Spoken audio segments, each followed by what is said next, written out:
are got something for us to talk about this week, from what I hear from you. Maybe. I don't know. That wasn't English. Fighting games are got something for us to talk about. For fuck's sakes. No, wait. That's acceptable English if I'm a pirate. Because fighting games are got something. There we go. Oh, fuck. I haven't slept in so fucking long, so I'm just going to be a little bit loopy on recording today, but that's okay. Makes for more entertaining content. Fuck it. I suppose so. So, yeah. We want to hit news first and get it out of the way before we get into the deep discussion. I was going to go with that, yes. Well, the only thing I can recall that's come about in the last 2 weeks is the Kula trailer for KOF 15, which I did not bother to watch because I like Kula, but Kula is Kula. There's not really any surprises with her, you know? Yeah, I was about to say, like, to nobody's surprise, Kula Diamond is in King of Fighters. Wow. Yeah. She does Kula Diamond things. To be fair, sometimes a game will be missing an oddball character, right? True. Because, I mean, Kim's not in. Mai was... Is that confirmed yet? I think we may have like 2 more slots, so unless he has a really weird team, I don't think Kim's in. At least not at launch. Weird then that his mentor's wife is in, but not him. Yeah. Anyway, well, either which way, he's guaranteed to come in via DLC. More people want to fuck his mentor's wife than him, somehow. I don't know about that. But anyways, yeah, I remember, was it KOF 11 that was missing Mai Shiranui? Maybe? I wouldn't know. I guess in a weird roundabout way, 98 was missing K-Dash. That won't happen ever again. I mean, did K-Dash exist by the time of 98? No. Then yeah. I'm still right, though, damn it. I mean... Anyways. Freaking most of the KOF games are missing Ash because he didn't exist. That is also true. He missed out on 14 as well, but he's back for 15, and I expect he'll stick around, given KOF's tendency to keep old protagonists. Yeah, I mean, what are they going to do? Kill him again? Maybe. And Ash shows up every 3 years for KOF to kill himself.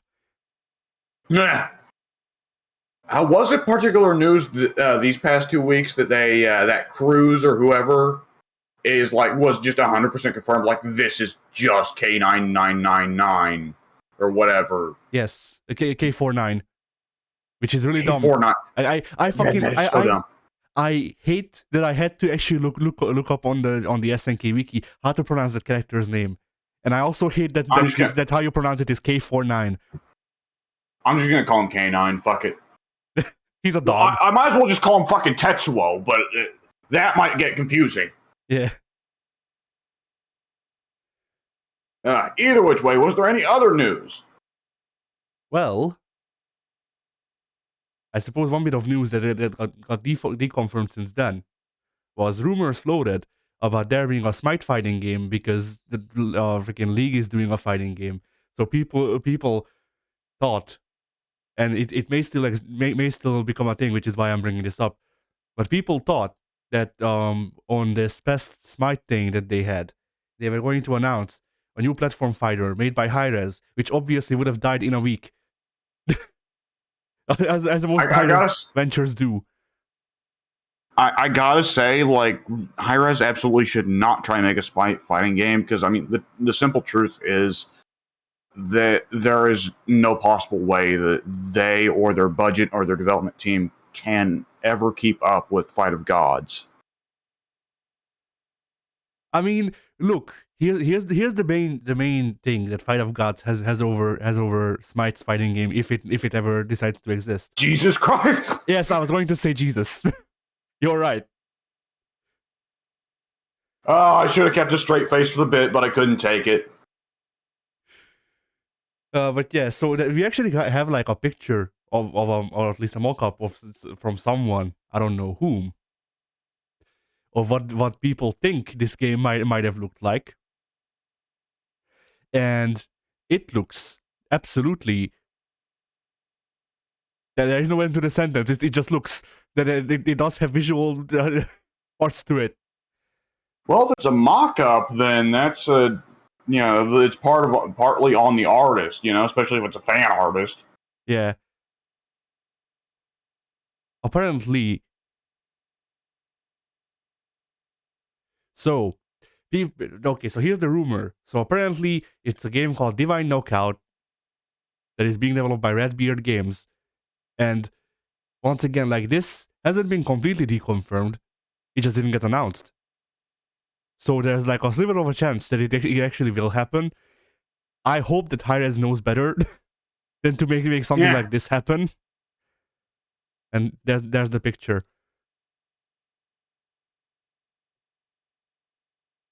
I see. that got shipped with it. And like, yeah. I'm just gonna say, firstly, no, I don't think Hi-Rez knows better.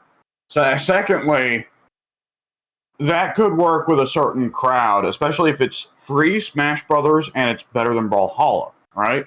Yeah, Because that's the kicker. Free. Brawlhalla is as ragingly successful as it is because it's free Smash Brothers. Even though it's really not that good. Or at least when we tried it. They may have overhauled the whole fucking thing while we were away. I mean, like, my main thing against Brawlhalla is that most of the characters play the same. Like, there's 4 archetypes that all of the characters fit into, and they just all of the people in the same archetype play more or less the same, from what I understand. So if this thing actually, for one, may actually exist eventually, and for 2, has more variants, then it's already in theory better than Brawlhalla. Because from the rumor says that it was supposed to be, or it may be a free to play game like Brawlhalla with crossplay, like Brawlhalla. So really, the big thing is with this, if it wasn't just a complete sham, which it probably was, but hey, if it wasn't, then the big thing with this is, can Hi-Rez supply enough fucking resources and servers and stuff for it to not blow up in their face in the first week and then for it to die?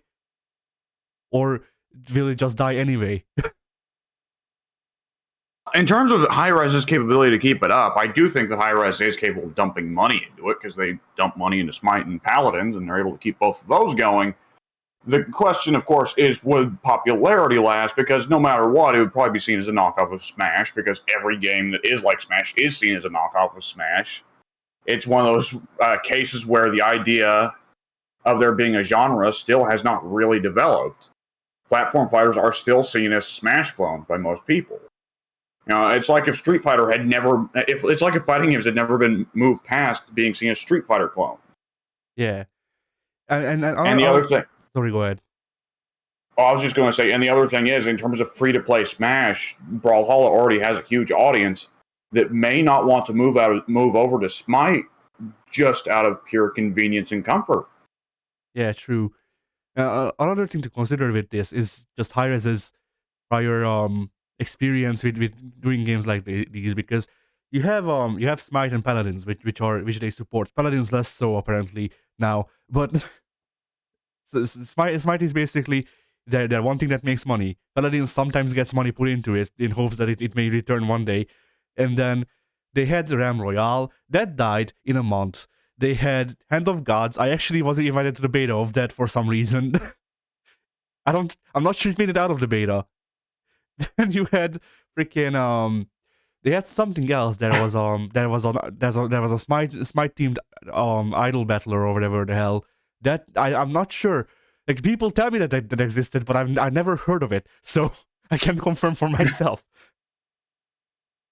Oh man, you weren't there for it at the time, but when Realm Royale came out, it was at the time where like Soon was absolutely enamored with Hi-Rez, and they could do no wrong for him.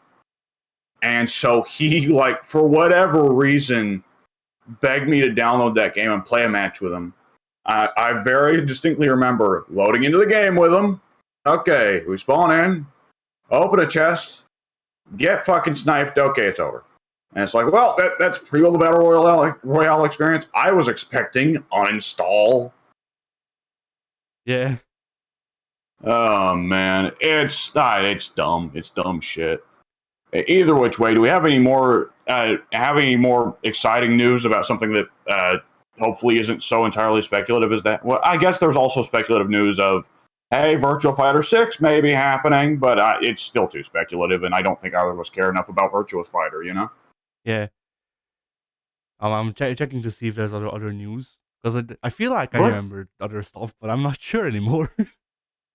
Virtua Fighter is the fighting game series that I am always happy that it's around and I respect it, but that don't mean I'm going to play a bunch of it. I usually don't. I mean, like I respect Virtua Fighter for laying the groundworks for Tekken, and that's about it. Like I'm fine with it from a distance. I don't need to play it myself. Other people can enjoy it for all I care.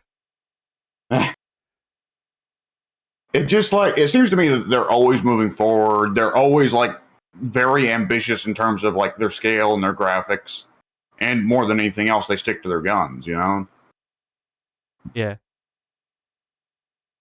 whenever Virtua Fighter changes things, they change things in a way that seems appropriate to Virtua Fighter, then rather than trying to be like, "Hey, Virtua Fighter doesn't sell that well. Let's try not being Virtua Fighter." You know? Yeah. And I mean, like I was going to say, I can commend that. Then I remembered, oh right, the last Virtua Fighter game came out in like 2012. Like, Yeah, not counting the releases of that same game. yeah. So who knows how a Virtua Fighter 6 would look? Because on one hand, you've got to imagine that for one, like whoever is the higher up working on Virtua Fighter 6 is going to kick the shit out of the Ryoga Kotoku studio for not putting in or not even trying to put in a rollback because of how it didn't sell for Virtua Fighter 5. The whatever Yeah. Blitz code thing they did. And then they will either try to do rollback and then either succeed and show up Bamco or fail, and who knows how they will explain if they fail. Yeah, that's the big problem, right? It's a 3D game, especially is part of the problem because it's virtually impossible. It's not even just the fact that it's a 3D game. It's a game with 3D movement. That's the Yeah. bigger issue from what I understand. Yeah, that's a big part of it. Yes, the I do think that like Japan's catching up a little bit in terms of rollback. Like there was the Street Fighter debacle, of course, and even still there was the Melty debacle fairly recently. Yeah, but they also have stuff like where with Guilty Gear X2, they're like, hey, let's hire those Team Zero guys and then fire Dave Z or what was his name? Something Z. Mike Z. I don't know. Fuck the guy. Yeah, whoever he was, and then fucking fire the guy. And hey, that worked out brilliantly. Guilty Gear X2 is amazing with rollback and all the features they added. Yeah. And like it's really funny how now we're at a point where technically delay-based netcode isn't a thing anymore because the worst parts that I can think of. No, I'm wrong. There's 2 games I can think of with delay-based netcode. But anyway, most of the mainstream fighting games that have come out in the past I don't know how many years now have either updated or straight up came with rollback. The quality of rollback is debatable because Street Fighter 5 sucks. Melty Bloods doesn't work half the time from what I understand. Tekken 7 is so good that you don't notice it. Like genuinely, from what I understand, Tekken 7 has rollback. They just couldn't actually fit rollback into their freaking their engine or to a point where it would work properly. So rollback is implemented. It's just not good. And then, freaking the only 2 games that I can think of that still use delay based netcode are that Phantom Breaker Omnia game or whatever, which always makes me think of Coffee because they're one of the like most advertised things was like coffee brands was Dog Bird's Omnia over here for a while. Nah. But yeah, that game, they knew that they didn't want to put a lot of money into like making this port, because from what I understand, it's a port of an older game or whatever. Like they knew they didn't want to put a lot of money into it. They can't afford to retroactively put rollback or whatever. So instead, they just went for making the trailer for the re-release funny, and they hope to get a couple of sales off of that. And I commend that. Meme buys. Yeah, meme buys. And like they also like put the release between like Baiken and I don't know what else, other like big fighting game thing happened when the release got put out. So like they knew that they were committing suicide with this game, and they just had fun with it, from what I understand. Pretty much, they didn't really expect to sell the game to people. And then the other game is Persona 4 Arena, Atlas. There is nothing else to Atlas. discuss there. Atlas. Yeah. Oh man, it's well. There's also, of course, the examples of like games that released a few years ago but have still managed to stay relevant, and those ones, Grand Blue and Fighter Z especially, are the ones that often get remarked upon. Of like, can they fucking update the fucking game and add rollback, please? That kind of shit. Which, of course, neither of us are particularly into either of those games. And if we were, Yeah. if either of us were asked, like, oh, what old game would you like to see rollback added to? It wouldn't be those fucking games. Yeah, and I mean, like, I would need to check for Grand Blue, but I'm pretty sure that Fighter Z runs on Unreal 3, which means that it's impossible to put rollback. Well, it's not impossible. It's just very hard and not cost effective to put rollback into it. So I would believe it. Like, from what I understand, and I believe we brought this up on the last podcast as well. From what I understand, one of the guys who is working on GGP or something like that, the person who actually like knows his shit about fighting game networking, said that Unreal 3 is cursed. Rollback can happen on it. It's just very hard and very expensive. So people probably won't do it for like Exert and stuff like that. Like it's not a good time. You made me think of like a video game developer walking out of his little dev office and saying, Unreal Engine's cursed. What?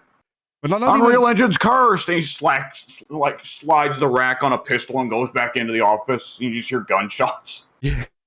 I mean, the thing is, like, not even the whole Unreal Engine, just the third version. That specific one. That specific one that was used for the like end of the 360 era and the beginning of the Xbox PS4 era. That one's cursed specifically. Yeah, I mean, like developments that come out of Western video game development, it takes a while for them to catch on in Eastern game development, and I guess that's just one aspect of it. That a lot of Japanese game developers very suddenly around 2015 or 2016 were like, yo, the Unreal Engine 3! Meanwhile, Unreal Engine 5 was like actively in development, so it's like, oh, okay.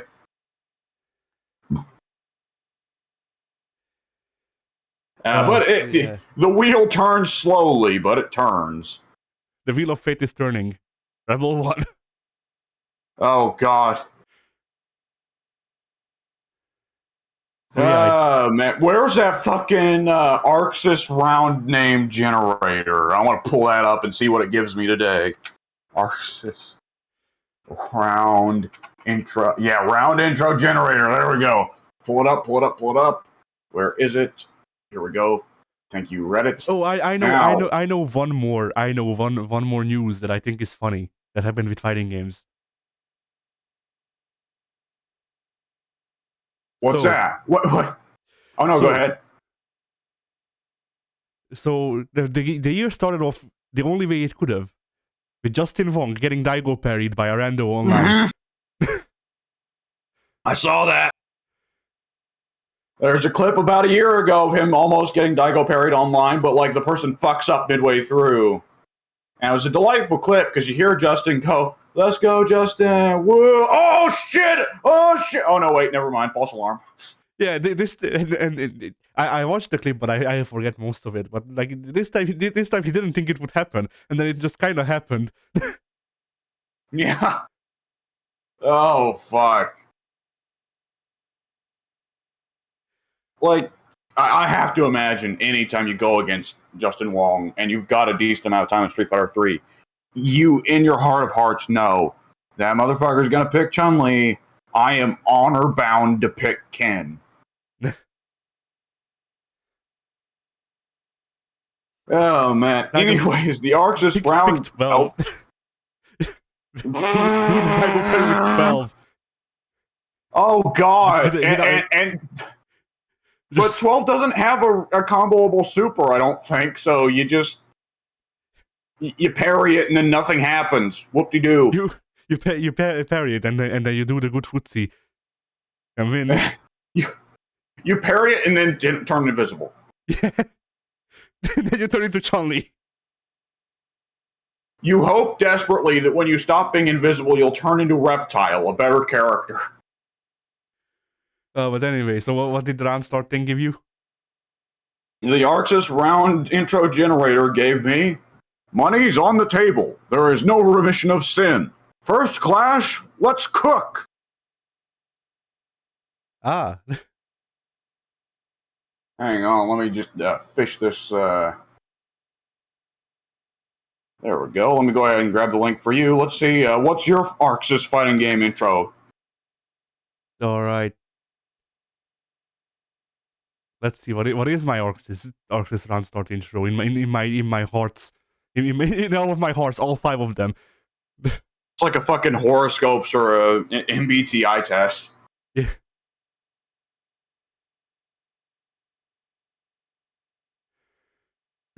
Okay.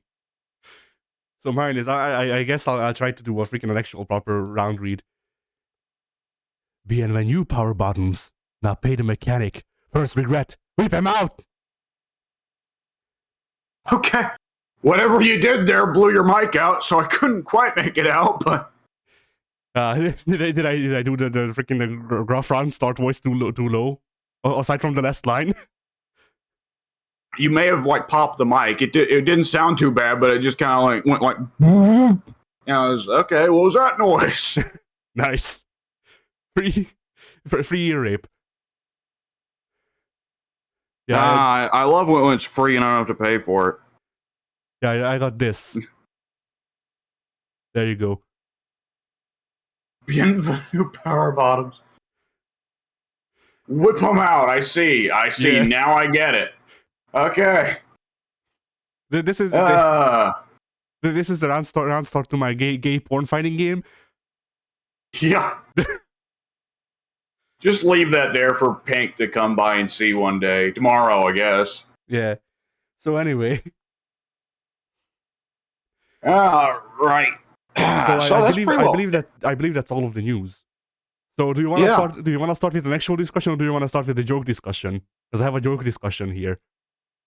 Let's end on the joke discussion. It will be the wind down from the wind up. All right. So here's one. I don't know if I should freaking post the link or not, because really it's all in the... It's not really all in the title, but it's sort of... whatever. Here it is. So, I saw that get uploaded. I haven't watched it yet. I am subbed to Brian F, though. He makes some good videos from time to time. I don't know how I feel about this video, which, for the viewers, is why modern games seem to lack depth. By Brian F. Yeah, Emergent Design by Brian F. Which, can you give me, like, the quick hot points? Yes, so basically, his argument is that people feel that modern games lack depth because there's not as many glitches. Pretty much. Like, that's already overly reductive, but okay. Like, he argues that there were glitches that added to the complexity of some fighting games, and while there were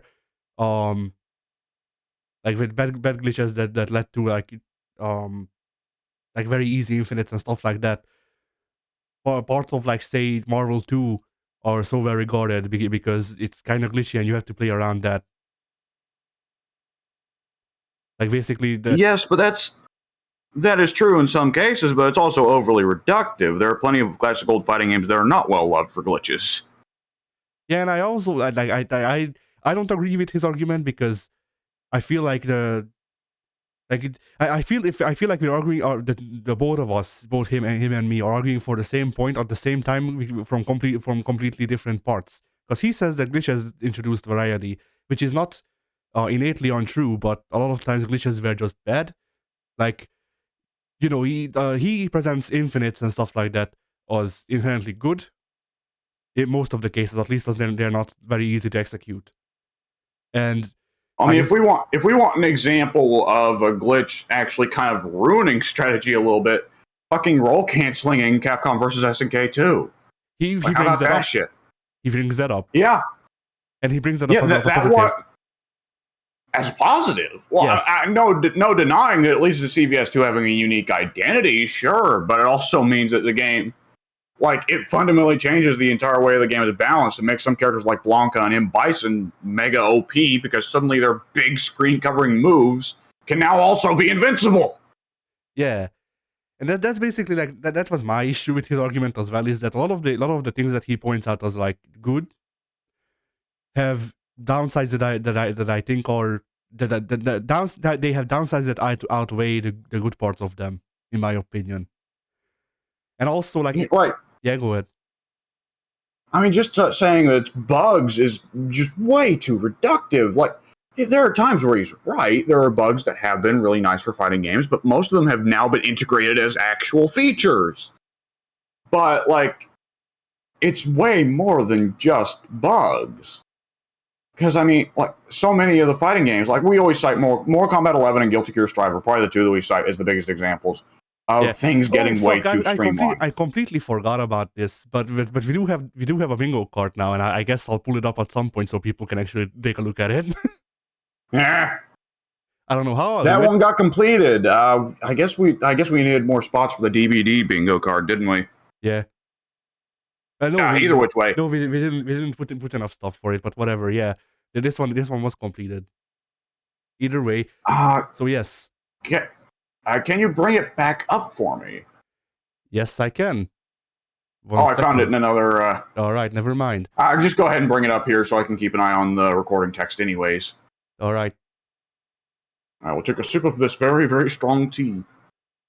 So there you have it. I don't understand how the English put so much of this shit down. Anyways, yeah, there we go. Yes, I see. And of course, yeah, one of them is complaints about streamlining of fighting game design, and it's definitely a lot more than bugs. Yeah, like my main issue with what modern games seemingly lacking depth, how he puts it, is not the lack of emergent design, because the way he describes it, there's emergent design, and I forget the proper terminology for the other one, but there's design elements of fighting games that emerge from themselves, as in glitches and stuff like that, and there's things that stuff the developers could not have predicted. Yes, and there's stuff that the developers predicted and put into the game, and that's mostly what we're getting with fighting games now. But like my thing is that, like, with the seeming lack of that, is just that fighting game characters are being reduced in their move pool, and that's pretty much it. Part of it, yes. Also, movement is changing a lot. Air dashing went from being game defining in Guilty Gear X2 and Exard to being not so great in Strive. Yes, definitely just a lot slimming down of mechanics altogether. There's definitely, like, Strive has the different varying kinds of run cancels, but other than that, has less mechanics overall than X2 and Exard. Which, I mean, that's I think is neither here. Bad. Yeah, that's not bad necessarily. Yeah, that's what I was about to say. Like, not all the streamlining is inherently bad. I mean, sometimes you want a game with a lot of mechanics, and sometimes you want a game with less mechanics. And there are sometimes, like BlazBlue, where it's like, holy fuck, I can't keep track of this shit. Which, by all the means, though, I'm fine with BlazBlue existing, because some people want that. But BlazBlue crosses the line for me in terms of what I can actually keep track of before I just go like, fuck it, I'm just going to press button. You know? Yeah. Either which way, by the way, we've hit several bingo slots there already, and the show's not even been 30 fucking minutes. But anyway, like, we hit multiple bingo slots in that one, like it's a freaking 10-minute discussion. To be fair, this time I was the one who related the current topic to Guilty Gear Strive rather than you, so we don't hit that top middle bingo slot, at least not yet. Not yet. Man, either which way, what was I in the middle of saying? Fuck me. Oh man, I knew I was going to be scatterbrained on this recording. Anyways, so yeah, well, like even with Mortal Kombat, going from Mortal Kombat 9 and X to Mortal Kombat 11, a massive streamlining of combo fucking routes, and the neutral getting changed so that there are more moves that are just about covering space and being unsafe and having big recovery, and special moves in general being kind of narrowed down and focusing characters less on having diverse kits and more so focused on having archetypal kits, which having a more archetypal fighting game, again, is not necessarily bad. Street Fighter generally, like, there are some fighting games that are just less archetypal than others. Mortal Kombat 9 and Mortal Kombat X, generally speaking, aren't very archetypal. There are some very archetypal characters from time to time, like Cabal, but for the most part, characters in Mortal Kombat 9 and X have very diverse movesets. Comparatively, like Guilty Gear or BlazBlue or Street Fighter are a bit more archetypal focused. You got Geef, he's your grappler. You got Guile, he's your zoner. Sagat, you got Ryu, who's your Shoto. You got Chun-Li, who's your footsies character. Mortal Kombat, up until 11, it was a little bit harder to say, like, well, maybe Jax is the grappler. Maybe we can say, like, Reptile's a bit of a zoner, but characters generally had messier movesets and were harder to fit into boxes like that, right? Yeah, and then similarly with things with just comparing the games that were a bit more archetypal. In Street Fighter, you usually have the tools for your character, and then maybe one or two other things that they can do, but they mostly stick to their archetypes. And yeah, Geef's a grappler, but he has some decent footsies tools. Yeah, Akuma's a Shoto, and then he can also zone because hell has arrived on Earth. Akuma can do everything, but he has less health to make up for it. Akuma can do it. Akuma can do everything, but he dies very easily. Yes. He doesn't do it for very long. The candle that burns twice as bright, burns out in half as much time or whatever. Yeah, twice as bright, half as long. Yeah. So that, but comparatively in Guilty Gear, like you still have your Shoto in Soul and Ki or Kai rather. You still have your freaking you still have your grappler in Potemkin, or I feel like there's another grappler character that I'm forgetting who was only in like one game. Whatever. But you know, like not only are the archetypes a bit more messy in Guilty Gear compared to Street Fighter, but also characters can fill multiple shoes. Because like you can play Soul as a rushdown Shoto, or you can play Soul as a zoner. No. Well, yeah, no. you can do good footsies with him though.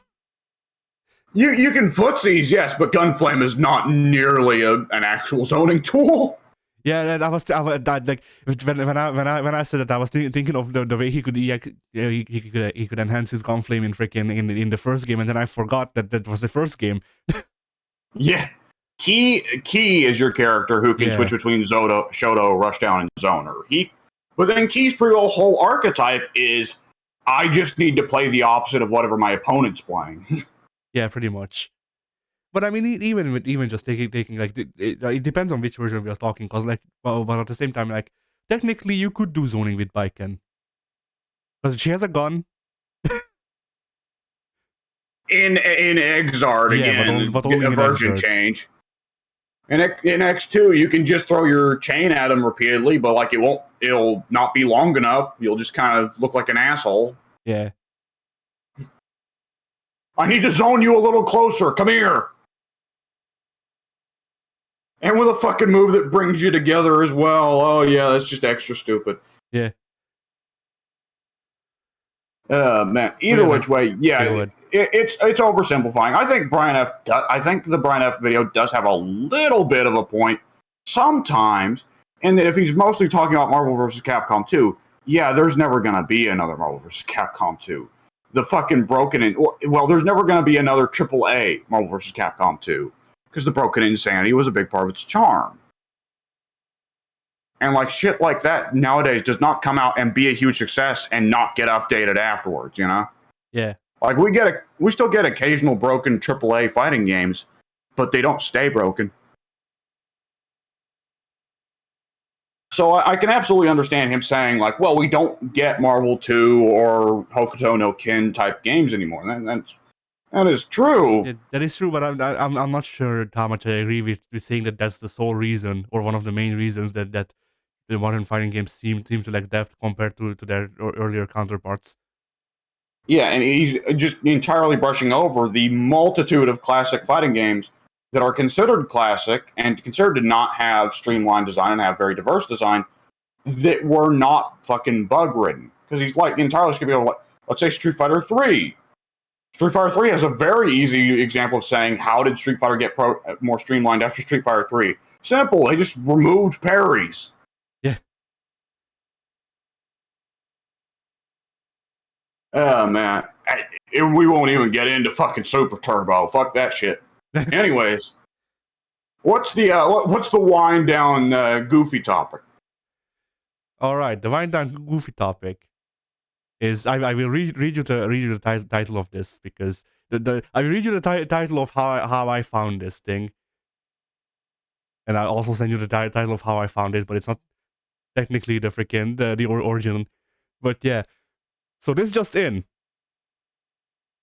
Combos are gay. Fellas, do combos be gay? Yes.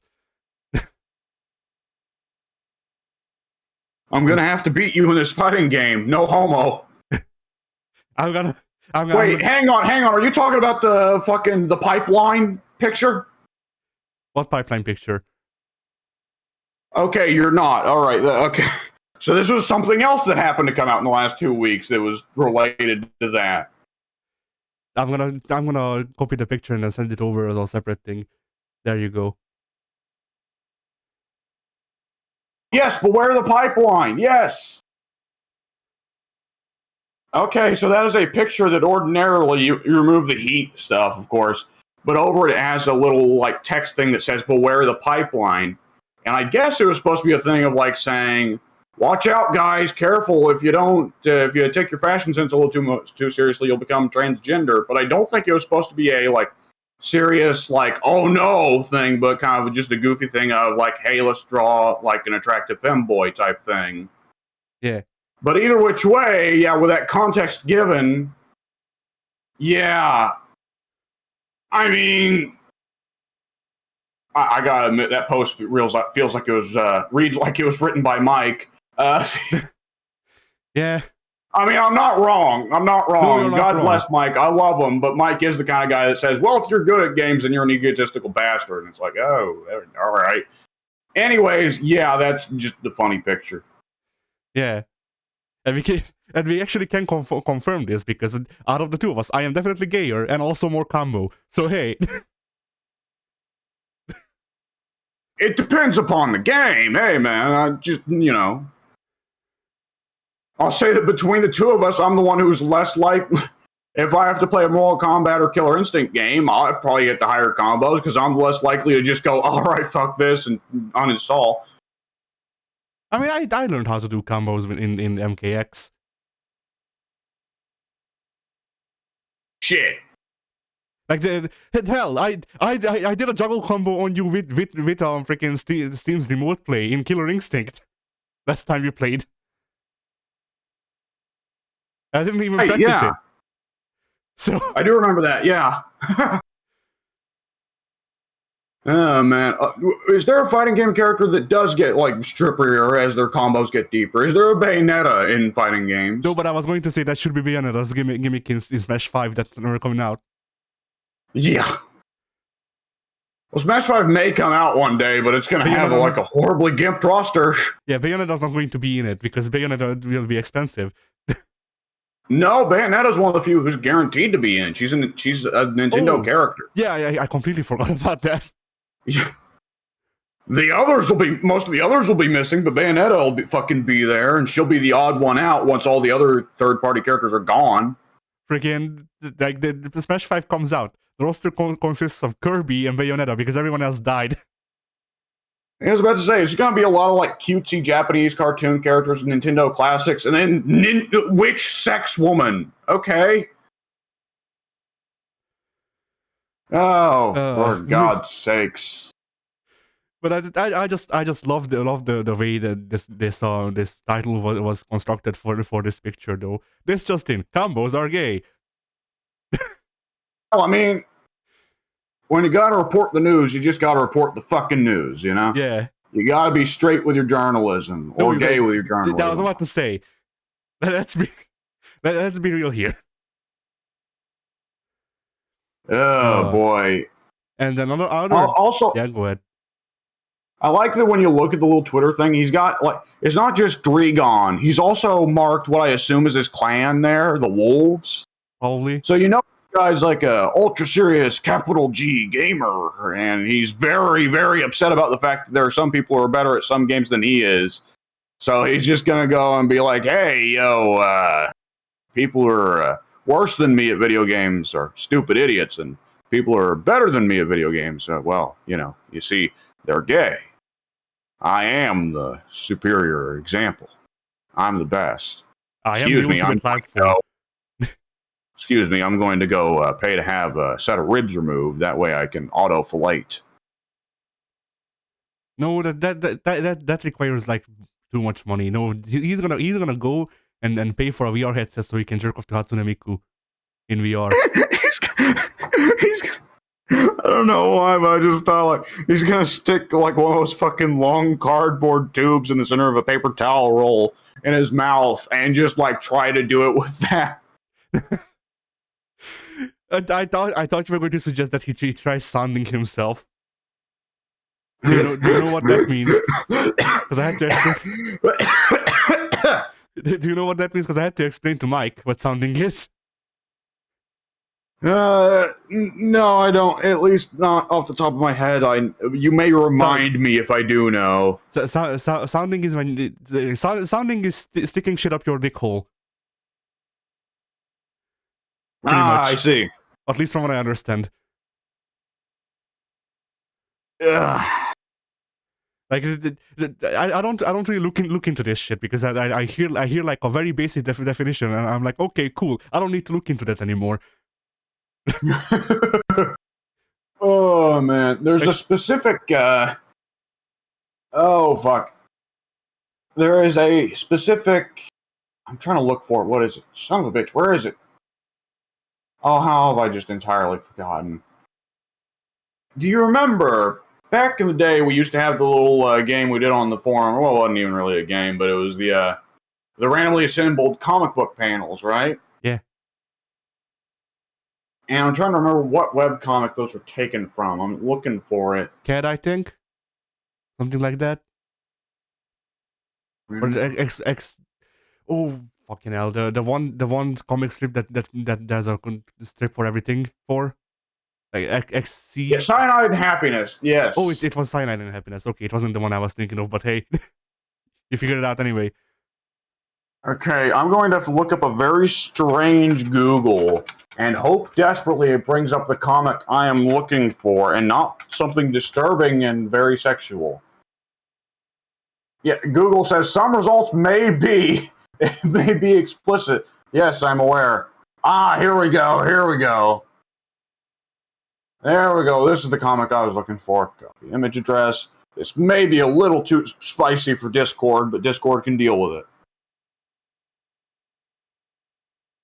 All right, I can't read the text, so give me a sec.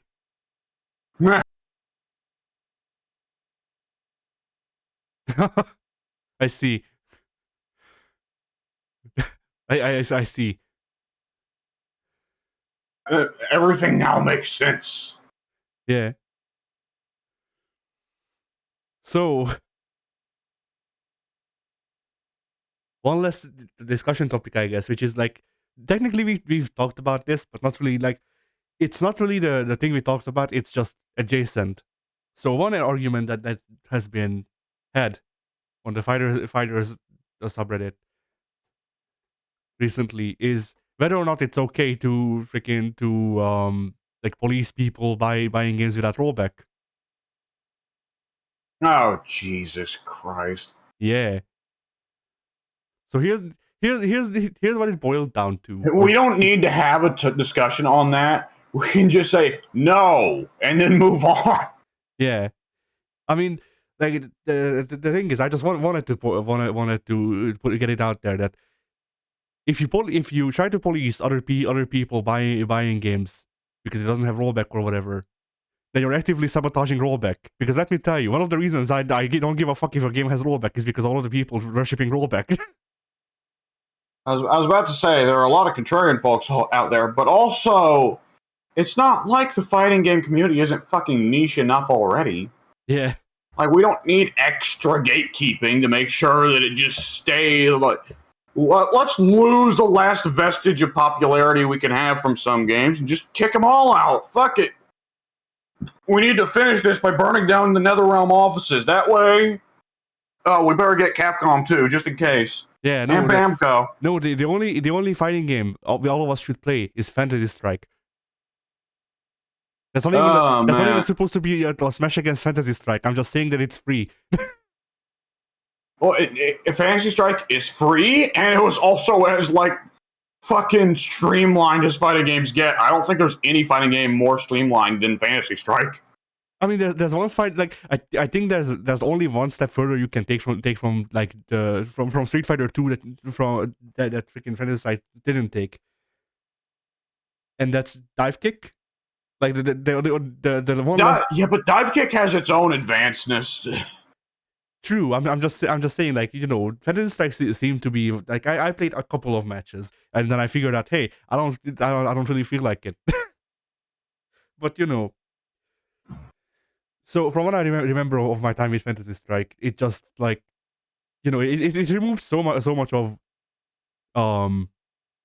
fighting and complexities that like legitimately the only way it could be more simpler in my opinion is just dive kick. And like even dive kick, like dive kick may be more complex just because it has like more movement options from what I remember. Yeah, and some of the characters in that game can get fairly crazy. Yeah.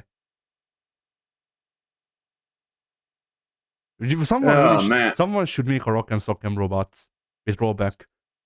It'll sell. Like, was there anything you could do in Rock'em Sock'em other than just press button and punch? No.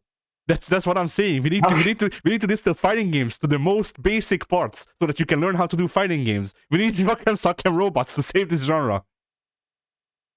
Man, some of the toys we got as kids were bullshit. I never had a Rock'em Sock'em robots. Neither did I, but I definitely played with some like a clinic or a dentist while waiting.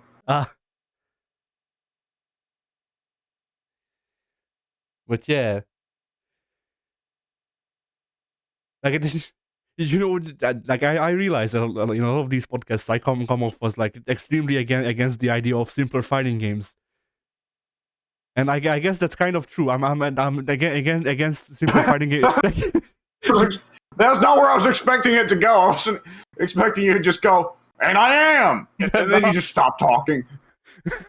Now, like I suppose some people may think I'm an asshole because I do things. I am an asshole. No, but like my thing is that my thing is that like I suppose in a way I am against simpler fighting games in this volume. Like if more simple fighting games just existed, and then also like more complex fighting games also still existed, and or rather both were coming out.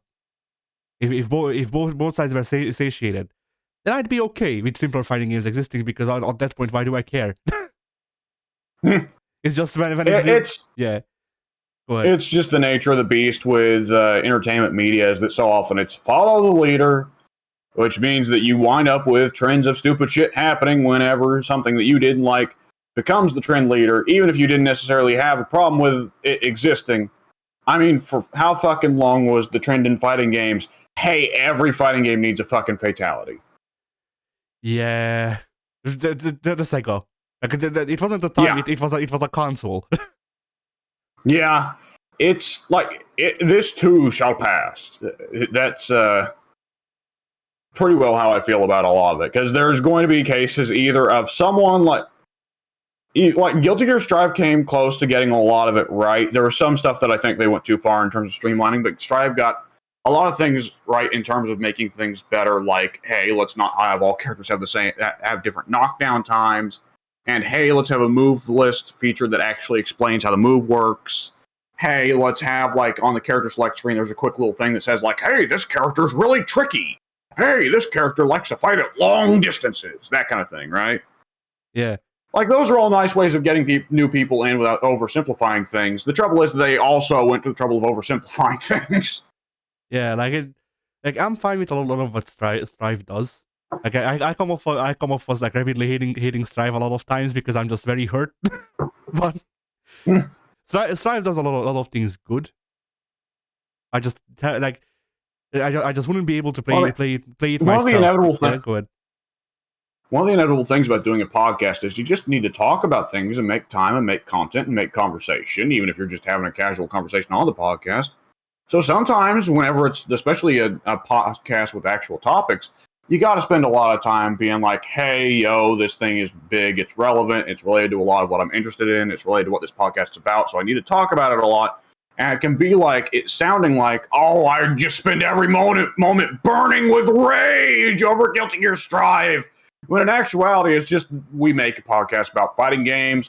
I like Guilty Gear. This means I end up having to talk about Guilty Gear Strive a lot, regardless of how often I may actually think about Guilty Gear Strive, right? Yeah. And so it did a lot of things good. It just like needed less. Like it needed more movement. That's pretty much it, and like better presentation and less damage. The funny thing is, the funny thing is about doing this kind of thing is, more often than not, we rarely, if ever, actually get to talk about the actual games we hate the most on either podcast, because they're usually not games that are that relevant. Yeah. You know? How often do I actually get time to talk about, like, my issues with Resident Evil 5? Not as much as I would think. And to be honest, even that one I've kind of softened. Like, what would be your honest-to-God most hated fighting game of, like, oh, this is the fucking shit, I can't stand to even fucking look at this? Because for me, it's going to be like... Clay Fighter, probably. Not many opportunities to talk about Clay Fighter nowadays, gotta be honest. But, like, for me, it would probably be like some trashy, shitty indie fighter or something that, like, again, no opportunity to fucking talk about it. Yeah, like I guess the thing is that for me, like, Clay Fighter is the trashy indie fighter of its time, because like I look at Fight of Animals and I look at Fight of Gods. Like, you may bring it up and I may go, oh, I don't care about that game, because I genuinely don't, and like that's pretty much it. It doesn't force itself into my life, so I don't particularly care. It can exist for all I care. Clay Fighter is also mostly inoffensive. I just actually played it and I didn't like it.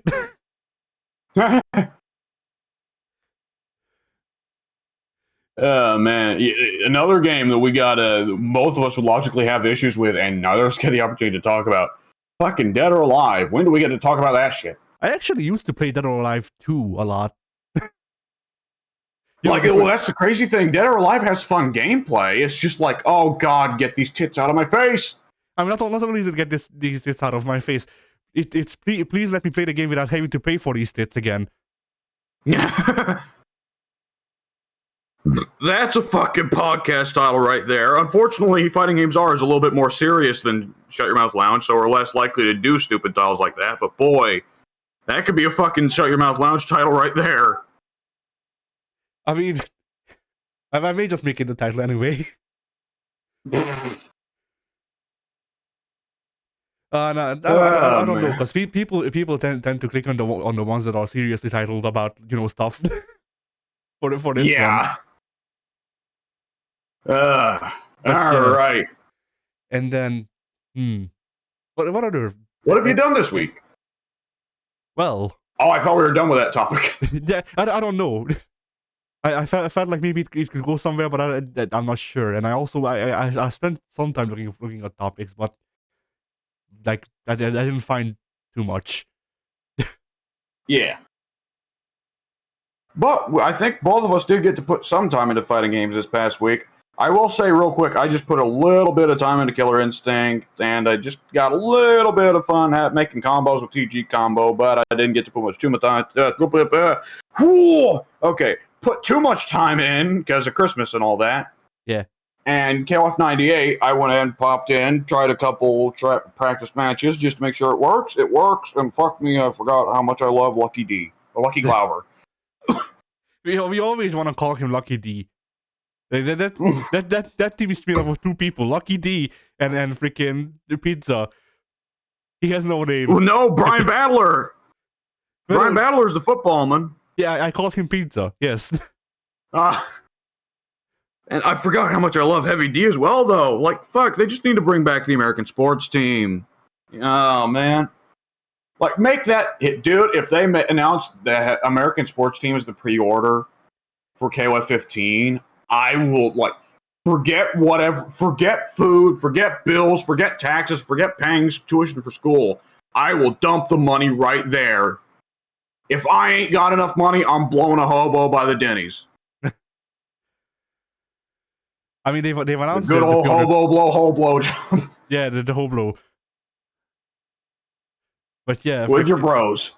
Yeah, but yeah, they've announced the pre-order stuff for KOF 15, and it's certainly not the American team. Fuck them all, then. I was going to say, I'll never forgive them. They said that they're not doing like nationality teams anymore. They want to do like teamed teams. But like they could just call them they could just call them the sports team. Like they still do sports. So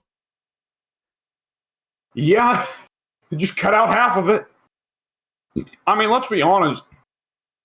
They won't right now because they've already got what's her name? The redheaded boxer chick, Vanessa. They could 100% one day do a boxing team and have it be Rick Stroud, Vanessa, Heavy D, and or the Brazilian kid from 14 with robot arm. Yeah. Man, I want to call Rick Stroud and Heavy. Go ahead. Rick Stroud and Heavy D coming back for the same game would be insane. I would love that. Holy shit. Do you remember who Rick Stroud is? Yes, the guy from was he in Art of Fighting or was he in an earlier KOF? I forget. I feel like he was in not Art of Fighting, it was in Real Bout, right? Yes, he was the Native American boxer they added in Real Bout Special 2. Wait, no, that was wrong. Real Bout 2. There was no Real Bout Special 2. It was Real Bout Special, Real Bout 2. Yeah, fuck, that's a weird progression. Real Bout 3 is pretty well Garo, honestly. And then Real Bout 2 is, like, to my understanding, non-canon. Yes. Like, Zhang Fei and Rick Stroud still exist. But, like, it's non-canon. And Zhang Fei comes back for KOF 11, but Rick Stroud has only ever been in the backgrounds on stages in KOF. Weird. Either which way, he's fucking cool. I want more of him. Anyways, I saw that you were playing Skullgirls on Steam. What you think? So, before now, I've said that I'm not too interested in Skullgirls because of all of the hype surrounding it. Yeah, I actually liked it. I was trying to spin it in and I was wrong, but technically that's not wrong because I didn't say the game sucked. So yeah, it's just a thing of like you're sick of all the hype. Yeah, but like, was I not incorrect in like my statement of it's like Marvel, but you can do the what am I thinking of? The stocks. Well, I'm trying to remember. The stock system pre-roll from CVS 2, where it's like, instead of 3 characters, I'll just have one very big character. Yeah. Which I really appreciate, because it does add a neat little bit of depth there as well. It feels like a bit more grounded than Marvel to me. Yeah, a little bit, yeah. Definitely less insanity in terms of, like, everyone is doing big air combos. No, not even big air combos. Everybody's doing freaking lasers that cover the entire screen. Holy hell. Yeah. I'm trying to remember what's her name. Peacock? Is she just called Peacock? Yeah. She can still get fairly nutty with some of her zoning still. Yeah, and Robo Fortune also has a big fuck off laser. That's true, but so much of the rest of Robo Fortune's moveset is like having to deal with the crazy bullshit of like, oh no, regular Fortune is the one who has to deal with keeping her head somewhere else on the screen. Yeah. What does Robo Fortune do? I forget. Robo Fortune is Cyclops with a little bit of Doctor Doom and like maybe 3 Veki moves that reference Robo Key. So yeah, I was about to say, I would imagine a lot of it's Robo Key because she's just a blatant Robo Key reference. Yeah, like there's a bit of Robo Key, but she seems more like I was going to say she seems more serious. No, she's just more competent with her stupid bullshit, pretty much. Yeah. And then also on the side you can either play a Cyclops or Doctor Doom, depending on which parts of their kit you want to use, at least. Because yeah. I had a great match against Pink, but I was Robo Fortune and he was. You motherfuckers played without me? Yes, because we tried to record something else and it fucking blew up, so we ran out of options. No. I hate when things explode. Yeah. Except when they're awesome and they explode, in which case I love when things explode. But then you can't look at them. Oh man. Oh jeez. But yeah, like we tried to record Enter the Gungeon, the co-op through Streamlining remote play. And it worked fine, except for the part where my PC can't play the game and record at the same time, or else the recording is at 2 frames a second. So hey. That blew. That's unfortunate. Yeah. And then after that, like we went into that recording, we're going, okay, so we're gonna record Enter the Gungeon, and if that fails, I don't know what the fuck we'll do. So after a while, we just went, okay, whatever. I guess schoolgirls. So did Pink hit you with the full big band parry setup? I'll take that as a no. Not on purpose. There was one point. Oh. There was one point where I was Beowulf and he was Big Band, and I did the John Talbane shit, and he parried 2 of them. It was cool. Oh man, between that and the ability to just outright play music, Big Band is very much the just show off character, isn't he? Yeah. Yeah. Did you? Yeah, go ahead. Did you see about a year ago, maybe 2 years ago now, there was the time that Wooly went on and played Skullgirls in public matches against just any assholes online. At one point, the Big Band managed to hit 2 members of Wooly's team with a super at the same time, and it did the little time stop thing where he can play music.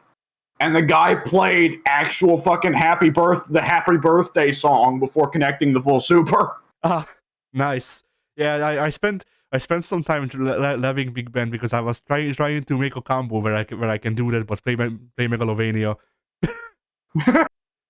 For the Pope? Yeah, for the Pope. Ah, I hear he loves it.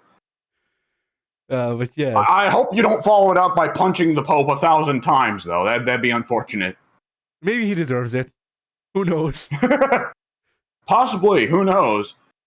By the way, can I just say I love that instead of doing muda or instead Big Bang just goes nope. I mean, that fucking kills me every time. Everyone has their own freaking shout. Well, not everyone, but a lot of characters have their own shouting JoJo, so it makes sense. Like fucking, I'm forgetting the guy's name. Who has Zipper Man? Who is Sticky Fingers? Wow. So like I remember everything but the character's name.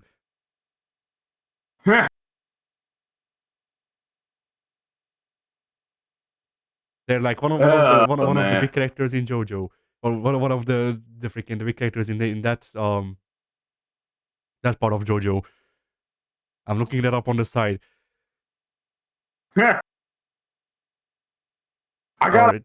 Yeah, go ahead. Character so far. Oh, go ahead and shoot. No, I can't seem to fucking find this character's name. I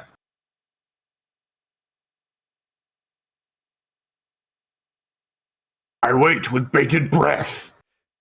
For a character who you don't even know. Yeah.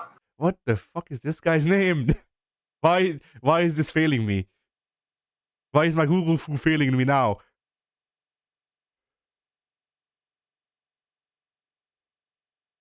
Wow, that's some nice cut there. Okay. I was looking for protagonists because, you know, I'd assume that would feature all the main cast characters in the part, but no, I'm wrong.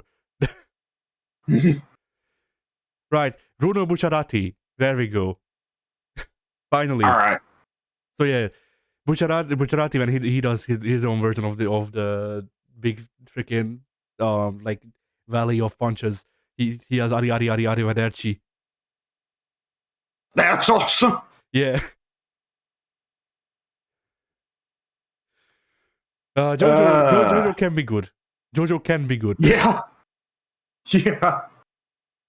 But anyway, so yeah, schoolgirls. Oh yeah. The thing I was talking about. So we had a match where Pink played Robo Fortune before, but mostly stuck to her normals, and then I played Robo Fortune, and I like pushed him away, and then I started spamming hidden missiles, and then whenever he'd hit me, he'd get hit by hidden missiles, and then I'd convert into lasers. Awesome. Because cycles with hidden missiles is definitely not broken. No. No. Here we go. Bad time for a T-sip. Left with dead air. Didn't get to respond to you. Either which way. So, who would you say is your favorite character, at least for now? Probably Beowulf. Like if you're talking singles, then probably Beowulf. Yeah, go ahead. Beowulf is pretty sick. Yeah, I mean, I looked at videos of schoolgirls before, and I didn't like any of the characters particularly with what I saw, because like I like the aesthetic of the game. I don't like the aesthetic of the character designs, most of them. Depends on the character. I think that the nurse is pushing it. I think she's a little bit ridiculous, but I love Parasol's design. I think most of the characters are pushing it. Like, pretty much the only character that I'm like, okay, is Peacock, and she's 6, so you know. Soul's not really sexualized. I mean, she's got legs, but you know, that's neither here nor there. I mean, Parasol's not sexualized. She's just a Nazi. Well, there's also the horrible monster woman whose name escapes me. Well, other than Double, the other monster woman. The other monster woman. That's not Double. Who's the one that she's got the giant fucking the shuriken attached to her back? What's her name? Oh, Painwheel.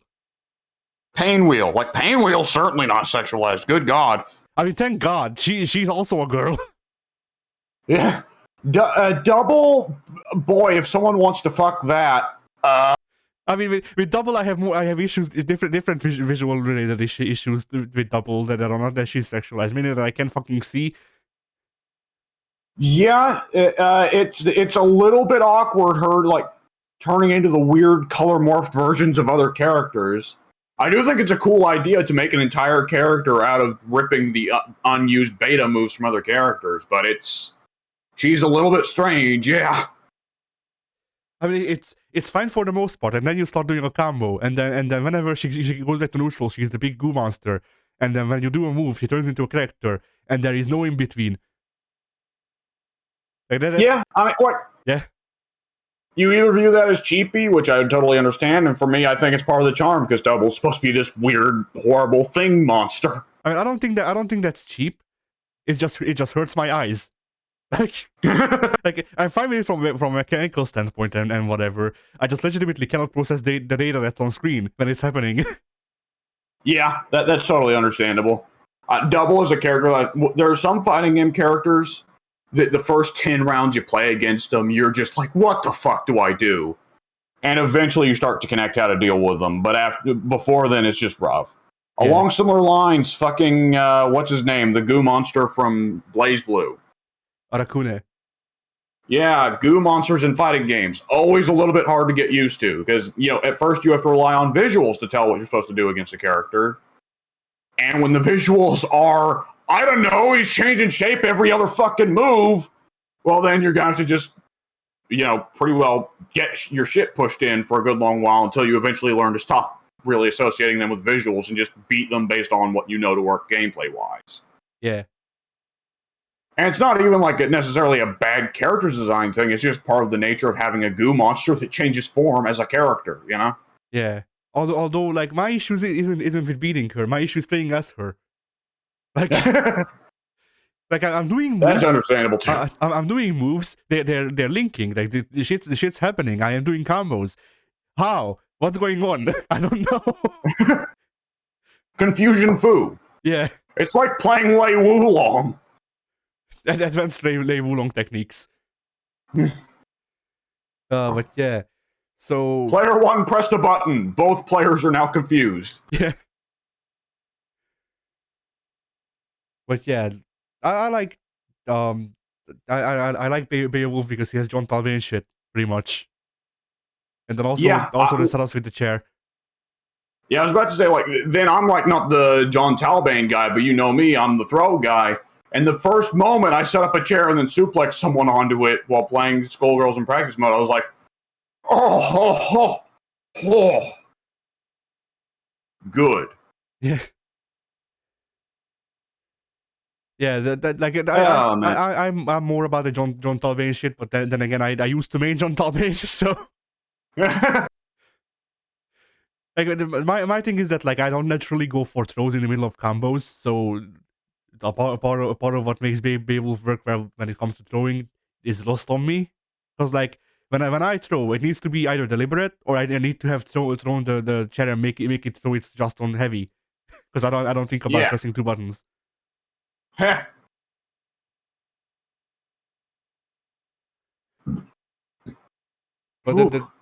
there were a couple of great moments. Like I made Pink afraid of the chair.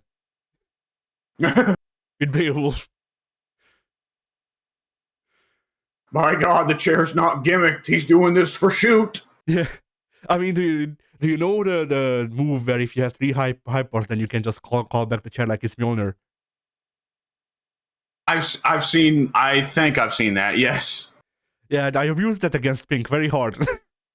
So there's definitely mind games to be had. Yeah, so whenever the chair was not in Beowulf's hands or on his hip, then it was a thing of, okay, so am I going to call in the chair to jump in, or am I going to throw him onto it? Am I gonna throw the chair at him and then call it back immediately for 2 hits? Yeah, and even like even if the chair ain't out, like it makes Beowulf's heavy moves like absurdly strong. Yeah, that fucking air heavy punch is disgusting. Yeah. Oh man, what was I gonna say? Yeah, go ahead. Oh no, you go ahead and finish what you were gonna say about Beowulf. I was gonna lead into something else about him. Oh, I was also going to lead into something else, so it's fine. Oh, I was just gonna say, I love that for the most part, he's just a pro wrestler who's like really, driven, very anime hero, and like the Beowulf thing seems to just be like a little cute thing. And then he's got the one super where he actually just brings in Grindel's arm and smacks the shit out of you with it. Yeah. I mean, there's actual lore with that, where it was a work. The way he got that arm was a work. That's actually what his story is about. Really? Yeah. So how he got the arm is that freaking like someone drugged Grendel, and that's how he could kill him, and he didn't know because he's dumb. I see. And like Beowulf is the only character in the game who thinks that kayfabe is real. So that's awesome. So he's like, I played through Beowulf's story first, and then I played through everyone else's as well. And everyone else's story is like interconnected and shit. And Beowulf's story is just, Beowulf is dumb. Like, fucking hell. Holy shit, how can you be so fucking dense? I love it. Man, what was there was some other fighting game story that was like just the character dipshitting his way through life, wasn't there? Paul Phoenix. Like there was The entire existence of the well, character Paul Phoenix. well, yeah, Paul Phoenix. I was thinking more so like I understand where there would be confusion though, but like wasn't like Kanji's story in Persona 4 Arena 1 like him also just thinking like, oh, this is a dream. None of this shit's real, and just going fucking ham throughout the whole story because he didn't understand. Oh no, this shit's for real. Maybe, I don't remember. It's been a while since I played Persona 4. What's up with dumb assholes with steel chairs? It's a problem. Yeah, it's an epidemic. They're spreading. Yeah. The first new character announced for Street Fighter. We got the rival to Luke. It's a man with a steel chair. It's oh shit. No, what's Armika? Armika's tag partner. What's her name? Oh, Nadeshiko? I do not know. I think it's Nadeshiko. But like the trailer for Street Fighter 6 starts with Luke standing and posing all defiant. Then Nadeshiko just comes in with a chair shot to the back, and she's actually on the cover of Street Fighter 6 instead of him. Holding the steel chair, looking a little bit crazed. Kind of like George Costanza with a baseball bat, you know. Yeah, I'm trying to check what Armika's team partner is, or what her name is. Shiko. Yeah, Yamato Nadeshiko. Yay, I got it right. I can remember some things when I'm tired. Who are you again?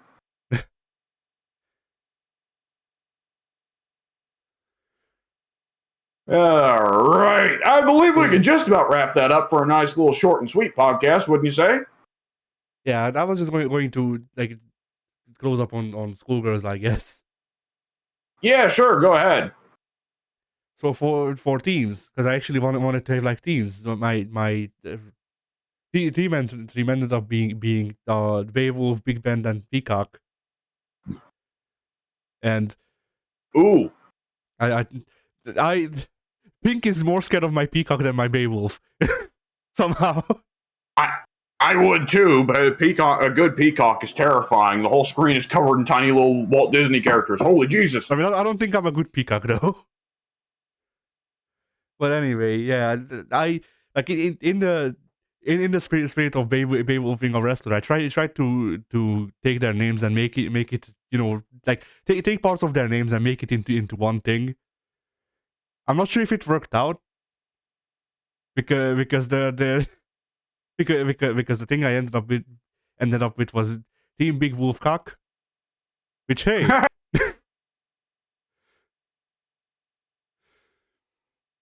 But all right, then. Yeah, there's no going up from there. And I had my fun with this game. Like I kind of wish there were more characters, and that also the design like. I also wish more soon.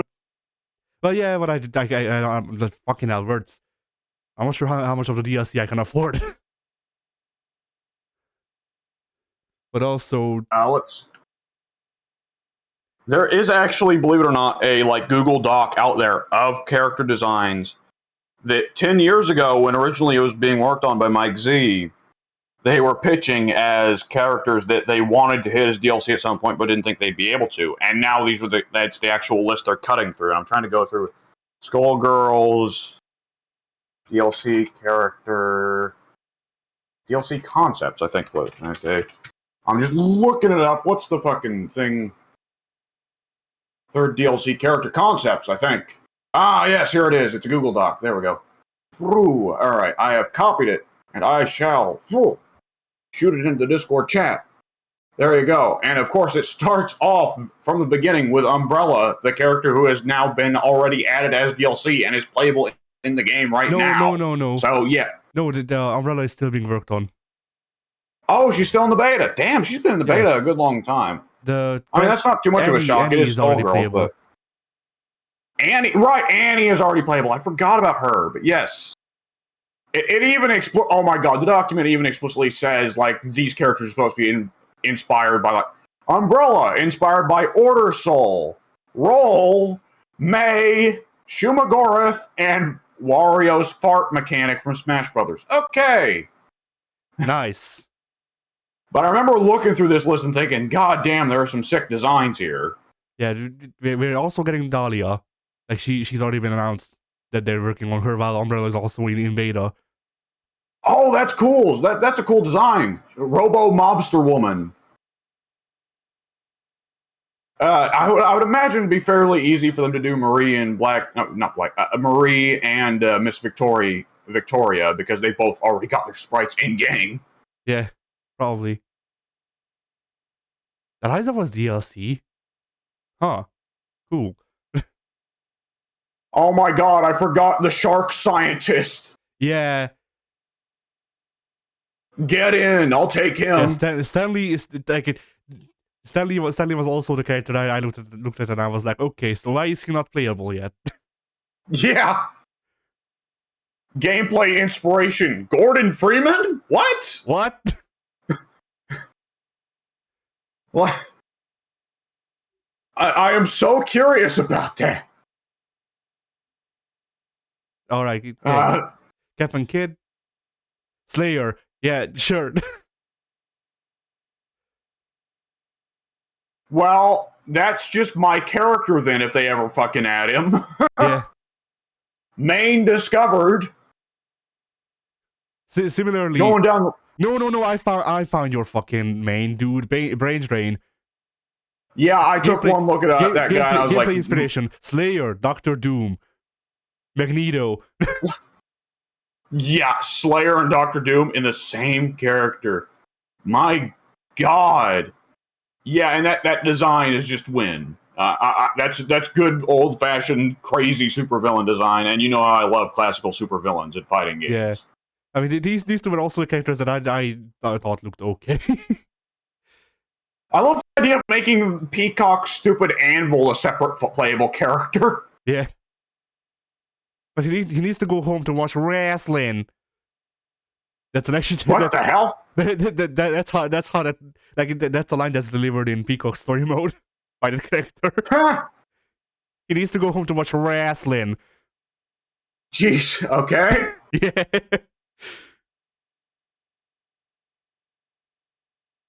Yeah, Eliza was the one they went with out of this list. Eliza and Beowulf. Apparently. Yes.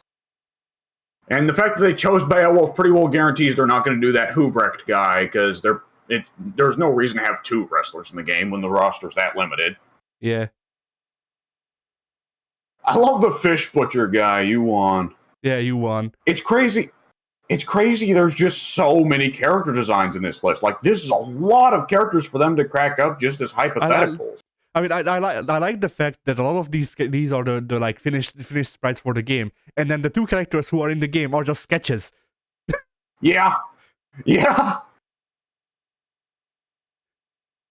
I never noticed Eliza's got kind of that little Buddhist kind of thing going on with her little veil around her. Oh, right. Yeah. I forgot the design for Samson, like Samson going berserk as a character. That one's a cool one. They still got, like, Philia. Is it Philia? Or yeah, it's Philia. Yeah, Philia. They still got Philia attached to his back, but now the roles are kind of changed, and she's just dangling behind him instead. That's cool. Fett. Wobbuffet? Where? Is it? Am I mixing it up? Wasn't it Wobbuffet, the Pokemon that people think is actually not the big blue thing, but the tail? Something like that. He's got a... Well, I think what's supposed to be is that the tail is a lure. Because every now and then they remember the fact that Pokemon are actual animals and need to eat things. Yeah. Never mind the fact that it leads to disturbing revelations like people eating the milk cows or whatever they're called. Oh, man. We're not going to get... Yes, Miltank. Yes, Miltank steaks. Oh, God. I mean, I feel like it's worse that it's canon that in the Unova region people used to marry Pokemon. I feel like that's kind of worse than Miltank steaks. It depends on which Pokemon. Some of the Pokemon are smarter than people are. I mean, that really nano was a time to like maybe 5% of Lucarios and Mewtwo. Like, and Lucario, Mewtwo. What was the big lion one from the movies? Incineroar? I mean, most of the real not Incineroar. No, I'm talking like one of the Generation 1 or Generation 2 legendaries. But NK. Yeah, I think. But like the majority of intelligent Pokemon are legendaries, aren't they? Because I mean, Mewtwo's legendary. I mean, Mewtwo was growing in a lab, so he doesn't count. Well, yeah, but he's a clone of a legendary, which makes him close enough. I mean, I'm saying that he doesn't count because there's only one Mewtwo in canon, from what I understand. Forget that shit. Was that a movie thing, or? Yeah, I think so. Oh, man. All right. I say we just about wrap this up before I forget what I'm doing and just shit myself live on recording. Yeah. Did fighting games were a thing? I suppose, yes. Logic. Words? English? Yeah. Fighting games were. I don't. Delicious.